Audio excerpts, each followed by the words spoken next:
นี่เดี๋ยวผมเห็นนี่แวก1 2แวก3แวก3แวกเดี๋ยวมันฮอดนี่ไปแบบนี้เลยนี่นั่นแหละมันเป็นเด็กแล้วแบบโตฟังมันเปิดฟังสื่อจุดเลยค่ะนะมันไม่ได้ชื่อได้มันไม่ได้ชื่อแล้ว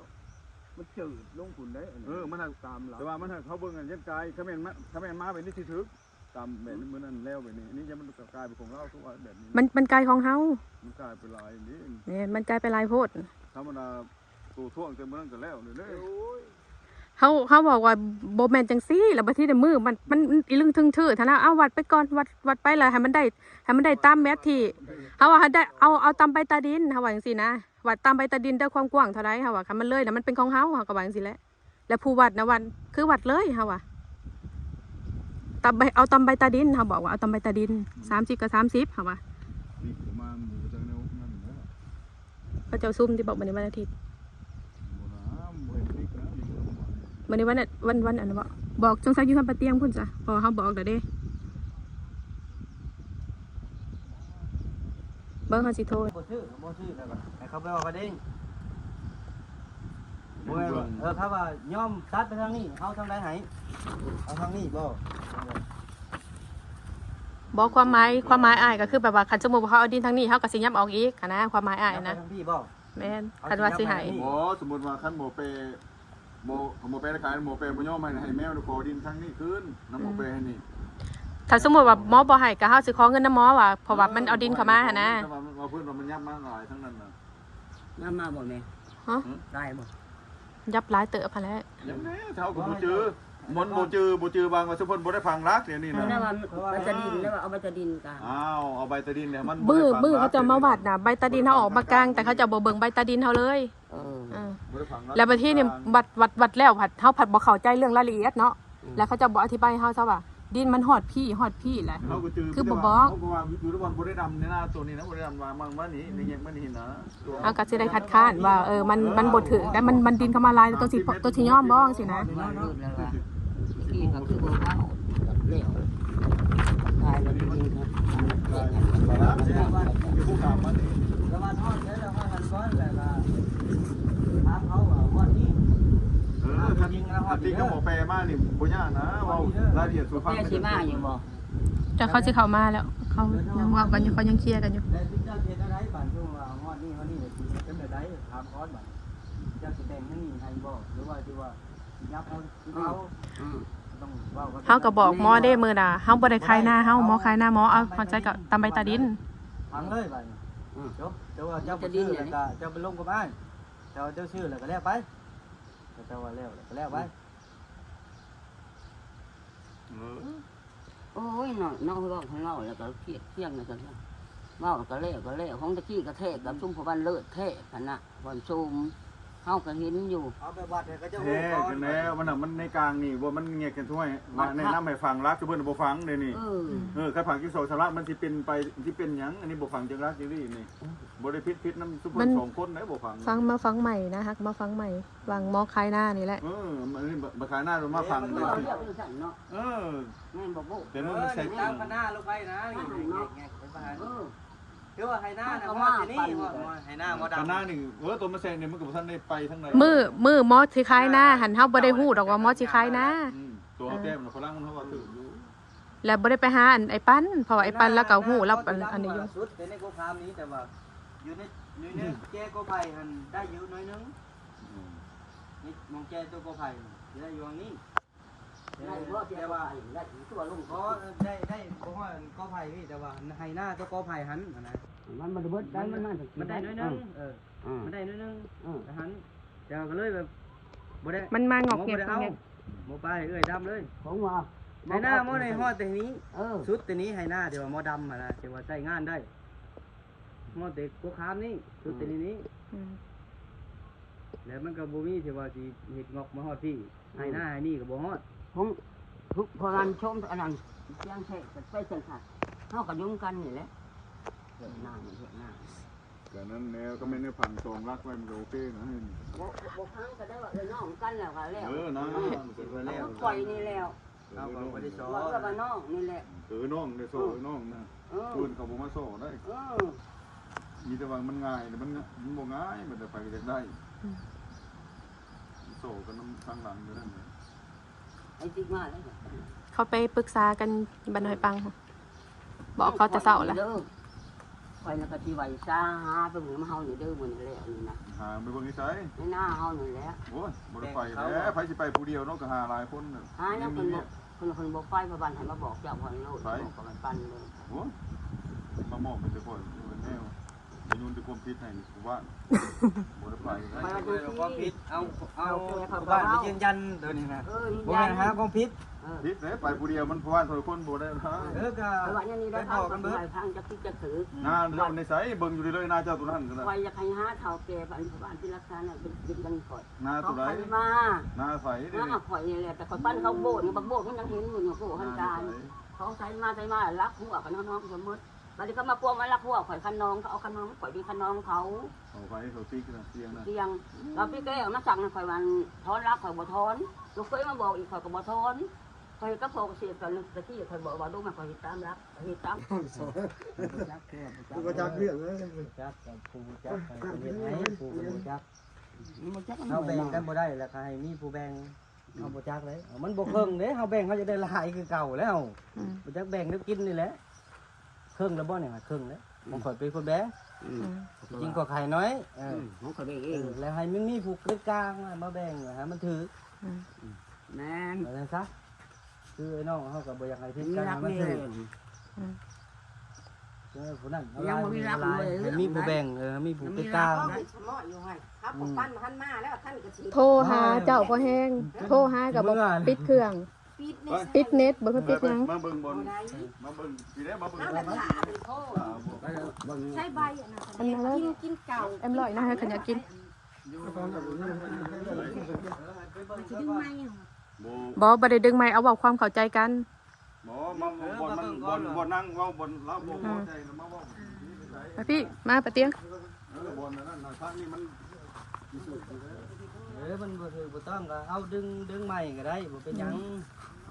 เอามันง่ายๆเด้ฮอดนี่ฮอดนี่ฮอดนี่ปานว่าไปได้แหละนี่จะมาเบิ่งน้ำกันก่อน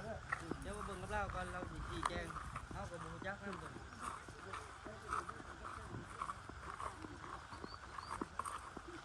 ลงมานี่นี่บ่ลงใช้ ให้บนเจ้าคือบนเจ้านั่น นี่ได้นี่ให้บอลพวกโพนนี่เด้อนี่บอลโพนไปจังซี่แล้วมันไปจังซี่ไหหน้าหั่นน่ะลงไปจังซี่แล้วมันแหวกนั่นนี่แหวกในไหหน้านี่แหละ หน้านี้ นี่แหวกได้ตามไหหน้า เห็นบ่ อืม นี่แม่นบ่แบกไปหัน แล้วมันแหวกนั้น นี่ ตามแผนที่ แบกมานี้แม่นบ่ แม่น เอานี่แบกมานี้มันแม่นบ่ตาม ตามแผนที่ ตามที่เจ้าวัด เนี่ยมันก็ แล้วก็แบกมานี้นี่ แวกมานี่ แบกมานี้ 2 3 ไปตะดินเก่านะพ่อเอ้ย ใส่ครับ ตะดินนั่นบ่าวแป้นั่นต้องเก่านะโลก ไปตามที่ตัวเก่าแนวนี้หมายความว่าเดี๋ยวนี้นั่นเดี๋ยวมันมาแบบนี้มันบ่ถือคือเพราะว่าดินเฮาแต้มมันแบบนี้สิกี้อันนี้มันเนื้อที่ซื้อหมายความว่ามันย้ำมาของเราเนี่ยซื้อเจ้าเว้าซื้อกันนี่เห็นบ่นี่นี่มันแวกมาแบบนี้นี่แวกมาแบบนี้มาแบบนี้จึงอยู่นี่ไปแบบนี้นี่ดินนะอันนี้มันเนื้อที่ซื้อตัวนี้มันบ่ถือกับตัวเฮ็ดหั่น แน่น่ะบ่ แนวนั้นนี่เห็นบ่มันแวกมาแบบนี้นะของแนวมาแบ่งกันนั่นน่ะหมายความว่าเนื้อที่เจ้าซื้อเนี่ยมันซื้อนี่นะมันซื้อแต่ถ้ามันมาหลายโพดนี่ แล้วมันบ่แม่นแม่นบ่ ในจังไห้เจ้านี่ยับเข้าเบ็ดตามตัวเก่านี่ได้บ่เด้อเฮาคุยกันน่ะนะระหว่างสองกำของฝ่ายนั่นเอาไปตะดินมันแซก ยางมานี่เนาะ แม่นมันแทรก เอาให้มันเข้าใจแล้วก็ครับว่าเข้าใจแล้วเฮาบ่วัดก็ได้ ผมโมเป้ได้นี่นาที ขันว่านั่นนั่นแหละ นาทีโมเป้ ว่ากับบ่าวแป้ซะ นั่นน่ะอย่าว่ามาถือกันน่ะเห็นบ่คุยกัน อันนี้เดี๋ยวหมายความว่าตัวใหม่นี่มันบ่ถือเดี๋ยวมัน มันบ่ถือแม่นบ่ ในถมตัวนี้มันพักเงินนี่สิถือเบิด บ่ถือจะมองนี่เนาะ ดึงเกี่ยวคือดึงแบบนั้น ไปบ่ได้ดึงนะ ยังว่ามันเป็นงอกอยู่ในหมองนี่นั่นให้ว่า งอกนี่นะนี่ มันงอกได้ใช้ให้ของตะกี้น่ะกกเลี้ยงนี่มันตกอยู่ของบ่าวแป้ดิ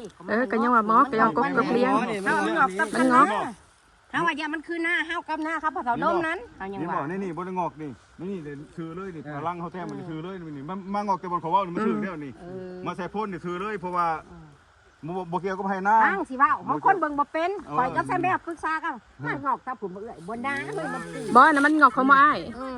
เฮาบ่จักคือเนาะพากันเว้ากัน เฮาว่ามันล่ะบ่มีผู้เป็นใบตาดินจัก เอา คน งอกมาแต่พุ่นนี่เขาเต็มพลังเนี่ยงอกมานี่ระหว่างนี่เดี๋ยวอันบ่ได้เอาชื่อนะฟังเพิ่นว่าเอา งอกกะตั้ง งอกมานี่ให้มานี่ เอาตั้ง มันงอกนี่แล้ว จะมือที่ก็เนาะนั่นแหละเอาเฮาจะว่าพวกเฮาบ่ได้จักได้ มัน เขาขอเลิกกับมาเบิ่งกับว่าไปตาดินกับมากางกันเนาะ บ่มันก็มาแต้มมันค่อยที่ผู้แต้มมันบ่ค่อยบ่เข้าใจผู้ แล้วพอโตหาเจ้าไผว่าบ่บ่มา มันผู้แต้ม ผู้มาบ่เข้าใจ ผู้แต้มผู้ตามมัน ใจ แต้มเด้อ มันงอกอยู่บ้านน่ะ เดียวบ่ถ้า มั แม่ น แน งอก ว ไปสุดพุ่นแล้วมันฮอด ถ้าแม่นนางแมวถ้าแม่นว่าเนื้อทีมันบ่ซื้อถ้ามันซื้อเลยเนี่ยเฮาก็บ่เฮา ทางหัวมันฮอดใส่ คือบ่ย่างไปเลย 30นี่แท้รู้เด้อแต่ส่วนตัวน่ะฮอด30นะสิไปใช้ทางนี้ก็30นี่หมอปลาหมอเป้ขายในเพราะที่นี่มันก็แท้เข้ามามันก็ถือเป้ด้วยนี่ มันสนไม่ทางไผ ราคาเดียว มันทิศน้ำมาหมอแปรมาขายมันซื้อมันบ่เข้ากับมันเนื้อที่นี่มันบ่ได้พร้อมกับเนื้อที่นี่ นั่นที่บนที่ขายก็ขายสำนักทงว่าเขาขาย ผม ท ว่าง มันว่าเป็นนี่นะ ตรงหน้าก็ ก็เป็นเนื้อที่ซื้อนี่ก็ซื้อคนเจ้าซื้อของหมูแปรอันนี้เนื้อที่มันโคตรเลยเขาบอกว่าเรื่องแต่มันโคตรนะไอ้ตรง เต็ ที่ ม มัน แท่ง ขาย เต็ม กัน จักเขาแท่งก็ได้นะเนี่ยแท่งน้ำก็ทักไปทักไปนะ จักคือกันนั่นแหละจังว่าก็ได้ดินฮอดแม่ อันนี้ซื้อไปตรงหน้าตรงข่อยตรงนี้ก็ขายตรงนี้ถามจะขายสิ การที่มันจะยับประมาณน้อยนึงแล้วก็คุยกับหมอแปรสิส่งเงิน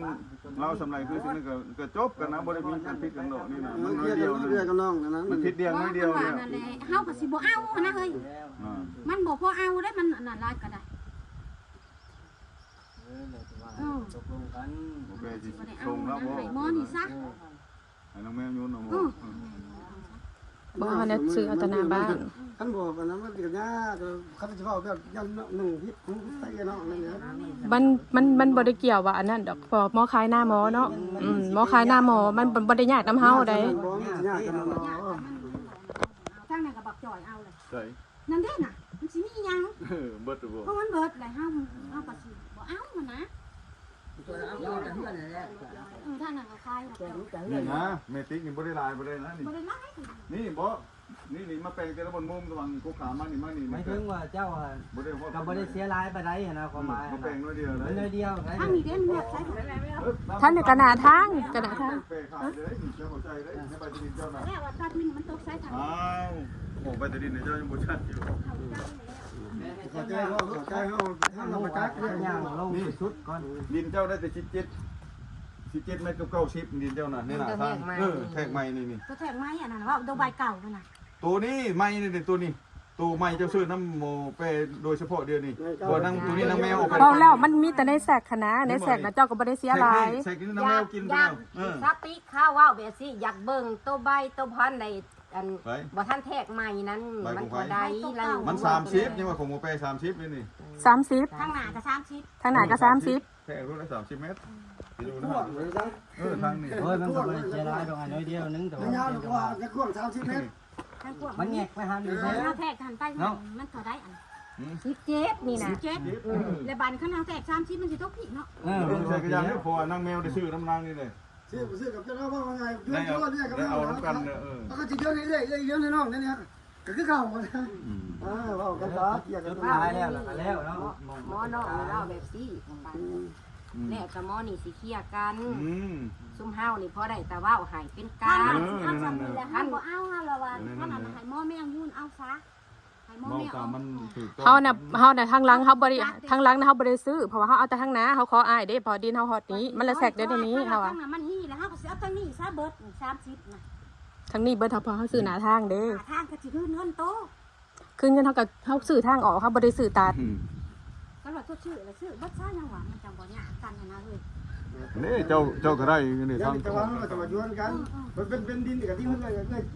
มันเลื่อนเลยนะเอาไป ไปทางที่พิษกันคือเก่าตัวนี้มันสีโบแลก เพราะนะ บ่แมวเอา บอกให้ตามหัวบ้านพังบ่รู้ตอนที่ว่ามันง่ายๆทางนี้เนี่ยหมออ้ายได้ชื่อแล้วหมออ้ายได้ชื่อแล้วตัวนี้นะ เว้าแล้วเอื้อยน่ะอยากได้หลายทางนี้ ย สิเพื่อนเองซะ ทางนั้นมันแต่จริงว่ามันจะต้องทางเอื้อนครับบ่อยากได้ย่อแล้วมันฆ่าบ่งเดียวตัดทิ้งแบบไหนเอาเพราะว่า เอ้า ถ้าถามเพิ่น คันว่าสิเอาทางนั้นก็ขึ้นเงินเฮามา10,000เดียวก็ได้ไป บอกราคาไว้นะบอกได้ คันว่าสิเอาฮอดพุ่นก็ ถ้าว่าอยากเอาฮอด ขึ้นมื้อนึงนี่มาฮอดนี่แม่นบ่สิตัดมาฮอดนี่แม่นบ่ น้องชอบได้บัดนี้นะ เฮาก็บ่มีบ่อนออกบัดทีเขาจะมาตัดอันนี้ มันก็เรื่อยบัดนี้พอกันบัดลงให้เคลียร์กันนั่นแหละนะประมาณ บ่เฮาน่ะเฮาสิเอาทางออกอยู่แล้วนะเฮาน่ะเฮาบ่เปลี่ยนใจต่อทางออกนะ เคลียร์กันนะย้วนกัน คำว่าสิย้วนทางนี้ก็ย้วนแต่ว่าทางออกเฮาบ่ให้ทางออกนะ เอาเต็มนะกับเอาแบบนี้เนาะบัดเอาสอง เล ตัว หน้าที่ว่าคล้ายเอื้อรับไปได้ ทั้งเบิดเอาขาย50,000เนาะของมา40,000นึงต้อง บ่ที่ว่าคล้ายเอื้อทั้งนี้นะ เอานี่นะนี่บอกนี่บอก กัน เอา ว่า ทางนี้ 50,000 ถึง แล้ว นี่ น้องเขาซื้อกันมา เพราะว่านั่งจริงเราได้แทกไปได้ให้มัน ก็40,000เลยที่ เดี๋ยว คิ มี ด แต่หมอ ว่า แปรนี่เอาเงินมา เพิ่ ให้ นเอา50,000 นั่งนี่ นะ เพิ่มอีกน้อยนึง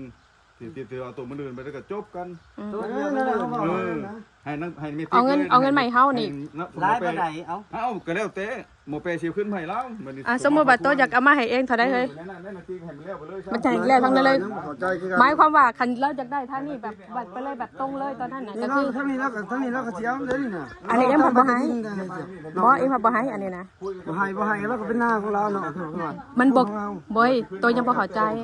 ตัวบ่เข้าใจอีกแล้วตัวบ่เข้าใจ ยังบอกบอลหมอแปรสิ หั่นล่ะยับไปขาย มีติ๊กนี่ เงินนึงนี่เขาเนาะ อันยับไปขายเฮาบอกว่าเฮาขอทางออกเฮาขอทางออกอ่า แต่หาตัว ทางแมวก็ได้ดีทางนี้ทางที่ดีแต่ที่ให้หมอแปรนั่นคุยกับนางแมวซะเดี๋ยวให้น้อง ซื้อทั้งนี้ไปขายทั้งนั้นความหมายอ่ะนะ ผมหมายว่าหน้าเฮานี่เนาะ ไอ้ทั้งขายทั้งนั้น นี่เต็มเลยนี่ เอาของหมอแปรนี่ขายดินเรือเนี่ยก็ต้องคืนเงินให้นางแมวเข้าใจนะ บ่ได้ขายเรือขายพอดีหา หมอ เงิน นี่ทุบเงินแล้วมันทมเอาดินหมอนั้น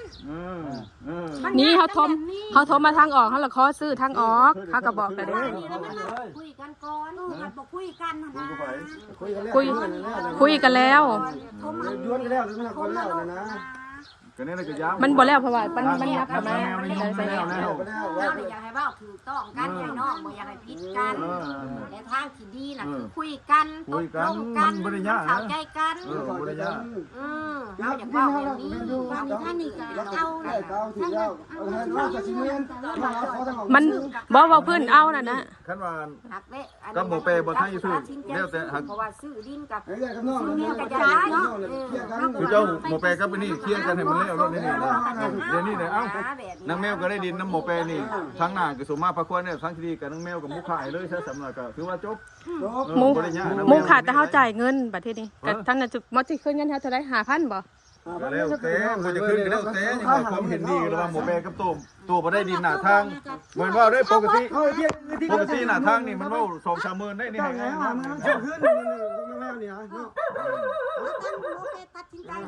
บ่ เมติกโบเกียวเมติกโบ บ่เว้าพื้นเพราะว่าท่านนี่ยับเข้ามาของเฮาแหละเนาะแต่ท่านนี่น่ะพอให้ท่านนี่เฮาขอทางออกอ้ายอันนี้น่ะ ลองขอกระตามบอกว่าเขายกให้กระติกซัดตัวนี้เขาขายแต่สมมติซื้อได้สมมติว่าต้องเขาทำเป็นที่เขาหายนี่เนาะเขาไปจะยากหายแต่ที่นั่นขายนี่นี่ เอาสิขอเว้านิดนึงเด้อก่อนที่ตัวจะขายทั้งก่อน ไม่เอาไปได้ทั้งออก ทั้งเขาบอกก่อนที่สิขายให้เอื้อยเนาะสิขายให้เอื้อยติ๊กหมอแมวได้ขอซื้อก่อนบ่หรือว่าซื้อลำหลัง มือเดียวกันเลยต้องลงแตกต่างเรียบร้อย ซื้อ แล้ว มือเดียวกัน มือเดียวกันขอคันเรียบร้อยไปแล้วเลย ซื้อมือเดียวกันเลย แต่เป็นยังมันคือมาปีนไปมาสอกันเนี่ยมาสอ ซื้อมือเดียวกัน นั่นแหละนั่นแหละนะนี่นะ มันตัวมันแยกขนาดเลย หมอแมวแล้วว่ามัน ต้องแยกขดเดียวสองเดียวเนี่ย เอา บานที่ห้าพระพุทธเจ้าไปกิโล ข้าวบ่ได้ใส่ใจนะเฮาบ่ได้ใส่ แล้ว ใจ ความหมายเอ้ยนี่แหละมันหน่อยแล้วบ่อยากได้เนาะเข้าใจแล้วเข้าใจเอานี่แต่ว่าเอานี่ไปยับกันครึ่งยับให้กันครึ่งเนาะหลังจากที่ว่าเจ้าได้วัดตึกยับเข้ามาอีกนิดนึงได้บ่เอ้ยยับอีกน้อยเดียวสมมติว่านะ มันเม็ดนึง ขออีกน้อยนึงเพราะบ่ให้มันอันผิดกันอยู่ ถือเจ้ายังมาหนึ่งก็ได้ มันบ่ถึงซื้อดินถึงเสียดินนะไปบ่ว่า ชื่อดินแล้วก็เสียดิน ถึงเสียดินบ่อยากเสียแล้วยับให้กันอีกน้อยนึง เพรา ประมาณเมตร1 2 เมตร 2 เมตรยักษ์2 เมตร ให้ชุมว่าบางวันช่วงมันไปนี่มันไกลโพดบ่เรื่องอะไรให้ตามผู้บ้านเบิ่งเนาะเอาซ้ำนี่พอดีบ่อยากที่ว่ามันไปไกลหลายเมตรถึงบ่หรือใดตามผู้บ้านเบิ่งมันไปประมาณหลายปานใดเฮามันก็หลายเบิ่งแหละเอามาบ่ได้เด้เฮามีแต่ แล้ว ว่า อย่าขอเจ้าให้ลงครึ่งนึงได้บ่เอายังมาครึ่งนึงเฮาจำแต่ว่ามันนั่นเนื้อที่ขายนี่มันบ่มันซื้อนะมันบ่ถือกับใบตาดียับให้น้อยนึงได้บ่ทั้งเอ้ยได้ไว้ได้ให้มันถือกันซะเนาะทั้งนี้มันก็บ่ได้เด้มันแล้วแหละทั้งนี้ก็บ่แล้วทางหลังน่ะมันยับดิมาดินเฮาแล้วบัดนี้เฮาก็สิให้ย้วนๆเฮาก็ได้ความหมายเฮานะทั้งนี้ก็ชื่อทั้งนั้นก็ชื่อมันน้อยเลยบ่อยากบ่ได้เนาะได้เสียให้น้อยนึงให้กันนะเนาะเฮาก็บ่อยากปานใดเด้ ลองนับให้เบิ่งน้อยนึงผู้หมื่นนึงกับผู้40,000พอเอ้ยก็จังว่าเพราะว่าให้น้องเอาเบิดของเพราะว่าหน้าทางนะเฮาขอนำอ้ายเฮาขอแบ่งขายเฮาว่าให้หมอแบ่งขายเฮาว่าเฮาพอได้ทางออกเฮาว่าจังว่าให้น้องเอาสัก5 เดี๋ยวนี่มันซื้อลงมาหั่นเนาะก็ก็ให้บ่นั่นอันนี้มันมีแต่เฮากับบ่กล้าทีมได้มีแต่ว่าตกลงกันบนผู้ซื้อกับผู้นั้นเนาะเฮาตัดสินให้บ่ได้แม่นเว้ากับผู้เนี่ยผู้ซื้อผู้ลงบ่ทางเส้นน่ะเพราะว่าแนวใดมันก็อันนั้นแล้ว แต่สำหรับไอ้ติผัดว่าได้หน้าหน่อยผัดบ่อยากซื้อแล้วก็ซ้ำหมอใบตาดินหน้าหมออ้ายหั่นแหละซื้อบ่ซื้อก็ได้ตัวนี้สิพ่อบ่เป็นนั่นแล้วเฮาก็ว่ามีแต่ยับให้เฮาหน่อยนึงว่าพอมันแนวใดมันก็เป็นดินเฮาอยู่แล้วแต่เฮาอยากย้วนให้จังซี่นะบัดที่ผัดมาว่าเปลี่ยนบ่ปีนทำมันงอกเฮาผัดสิป้าตามงอกมาบัดคันเฮาได้จังนี้เบิดน่ะเฮาว่าจังซะซักโพทางนี้ผัดบ่ให้เพราะเฮาเอาทางออกเด้ก็ยังว่านี่นั่นแล้วจังว่ากระซั่นละหมอน่ะป้ายเฮาซะซ้ำน่ะเอาจังนี้เบิดก็จังก็คืนเงินให้เฮาจัก5,000ก็ได้อะคืนเงินให้เฮาจัก5,000มันเป็นเรื่องตัดตัวสิออกทางใดบัดเอาคือความหมายเฮาย้วนทางหลังเด้ทางหน้าเอาเบิดขอซื้อทางหน้ากับหมู่ขายเลยก็เว้ากันให้มันถือเพราะว่าภายนี้ก็จะเฮ็ดทั่วนะแล้วเราก็ถือได้เฮ็ดทั่วกับบ่มีกันเถียงกันนี่ซั่นก็บ่แล้วนี่กันนึงให้มันแล้วกันโลดเฮาก็สิเอานั่นแมวให้เราซะสำนักเอาตามไปตอนนี้มันงอกไปได้ก็งอกไปสัก30ก็ได้บ่เฮ้ยเขาสั่นเฮาขอจะ5,000คืนได้บ่เฮ้ยเขาสั่นเขาสั่นเฮาก็สว่าเฮาขอโตซื้อ5,000ซะเฮ้ยโตคืนใหม่เฮาจะ5,000ก็ได้ตัวนี้เฮาแล้วมันเครียดเฮาเลยชุดเลยบ่คำบ่ชุดแหละไปให้ข้าเจ้าเบิ่งดูเอาไปให้ก่อนแต่มันถือเดี๋ยวให้หมดใช้